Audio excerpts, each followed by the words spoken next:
त्या स्वच्छ भारत अभियानामध्ये काय केलं? हर घर शौचालय. 70 वर्षानंतर देखील आपल्या घरामध्ये जो आहे तो त्या ठिकाणी शौचालय नव्हता, म्हणून ते शौचालय बांधण्याचं काम आज आपण पाहत असाल की बाबा लोक त्या ठिकाणी उघड्यावरती, म्हणजे महिला भगिनी ज्या आहेत या उघड्यावरती शौचालय त्या ठिकाणी जात होत्या. त्यांचा विचार जो आहे या देशाचे यशस्वी प्रधानमंत्री नरेंद्र मोदी साहेबांनी त्या ठिकाणी केला आणि हर घर शौचालयाच्या माध्यमाने प्रत्येकाच्या घरामध्ये जो आहे हा शौचालय बांधण्याचा उपक्रम जो आहे आज 70 वर्षानंतर आपल्याला करावा लागला. 70 साल बाद हमें याद आया कि घर में जो है शौचालय नहीं है, माँ बहन जो है वो कहाँ जाएगी. इसके लिए जो है प्रधानमंत्री जी ने वहां पर शौचालय बांधने का काम वहां पर किया. फिर कुछ लोग जो है कई सालों तक चूल्हे पे खाना बनाते थे, उसके लिए जो है उज्ज्वला योजना लाने का काम देखिल इसी सरकार ने किया. अभी हम सभी लोग जो है यहाँ पर राज्य सरकार मिलकर अलग अलग योजनाएं यहाँ पर ला रहे. यहाँ पर जो है महिलाएं, मुझे लगता है कि एसटी में सफर करती होंगी, जाता ना एसटी ने गावाकडे, किती तिकीट आहे? अर्धा आहे ना तिकीट. किती लोक प्रवास करतात एसटीने आणि बाकी लोक घराच्या बाहेर निघत नाही वाटतं. एसटीची आहे, एसटीने प्रवास आपल्याला अर्ध्या किमतीमध्ये केला.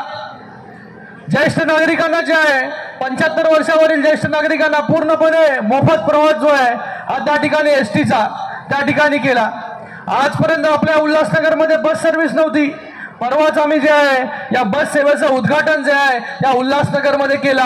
आता आपण त्या बसमध्ये प्रवास जरी केला ते एसी बसमध्ये, तरी देखील आपल्याला अर्ध्या किमतीमध्ये जो आहे तो त्या ठिकाणी तिकीट आपल्याला द्यावं लागणार आहे. बरोबर ना आयुक्त महोदय? नंतर एसी आहे बोलाल तिकीट फुल.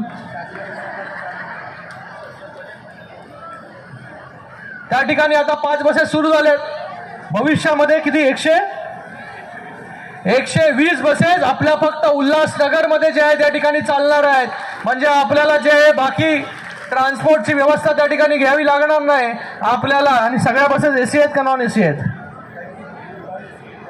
काही एसी आहेत, काही नॉन एसी आहेत. कुठलाही चालतील आम्हाला.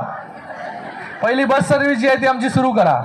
माननीय मुख्यमंत्री असतील, दोन्ही उपमुख्यमंत्री महोदय असतील, या सगळ्यांनी मिळून या उल्हासनगरसाठी जे आहे या बस योजना जी आहे ही केंद्राकडून जे आहे त्या बसेस या ठिकाणी आपल्याकडे येत आहे, त्याच्यामध्ये राज्य सरकारचा हिस्सा त्याच्यामध्ये आहे. तर आता भविष्यामध्ये जे आहे ते आपल्याला कुठेही जायचं असेल उल्हासनगरमध्ये तर बसमध्ये बसलात, अर्धा तिकीट काढला, हाफ तिकीट, तर लगेच प्रवास सुरू. ज्येष्ठ नागरिकांना 75 वर्षावरील मोफत प्रवास. छत्रपती शिवरायांच्या रूपाने राज्याला जन्म देणाऱ्या मास आहेत जिजाऊ, रणरागिणी होऊन संघर्षाचे बळ देणाऱ्या राणी लक्ष्मीबाई, स्त्रियांना शिक्षणाचा हक्क मिळवून देणाऱ्या सावित्रीबाई फुले आणि मातृत्व, नेतृत्व तसेच कर्तृत्वाने मानवतेची ज्योत पेटती ठेवणाऱ्या सर्व उपस्थित महिलांचे आजच्या कार्यक्रमामध्ये मी स्वागत करतो.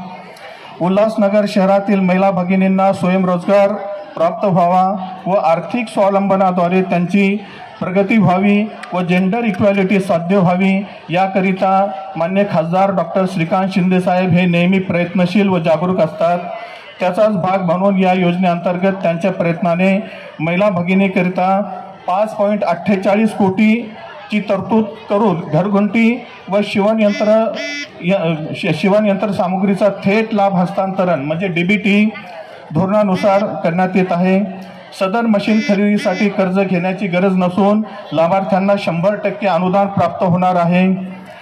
या आजच्या कार्यक्रमामध्ये आपण 3192 म्हणजे जवळपास 3200 या यंत्रांचं वाटप करणार आहोत. त्यामध्ये शिवणयंत्र जे आहे ते 1632 आहेत आणि घरघंटी जे आहे ते 1565 आहेत. त्यासाठी संपूर्णपणे निधी आपल्याला या योजनेअंतर्गत प्राप्त झालेला आहे. मान्य खासदार महोदय यांच्या विशेष प्रयत्नामधून तो प्राप्त झालेला आहे. आपण महापालिकेच्या अनेक योजना राबवतो, त्याचा मी या ठिकाणी उल्लेख करत नाही. थोडक्यामध्ये एवढं सांगतो, मान्य खासदार डॉक्टर श्रीकांत शिंदे यांच्या मार्फत सदर योजनांचा नेहमी आढावा घेतला जातो व शासन स्तरावर पाठपुरावा केला जातो। तसेच शहरातील 3ही आमदार महोदय यांच्या मार्फत सदर कामांना गती देण्याकरिता महापालिका व शासन स्तरावर प्रयत्न केले जातात। माननीय मुख्यमंत्री महोदय व सर्व मान्यवरांचे विशेष आभार व्यक्त करतो आणि माझे 2 शब्द पूर्ण करतो। धन्यवाद। कोणार्क, अपना शहर, अपनी बातें।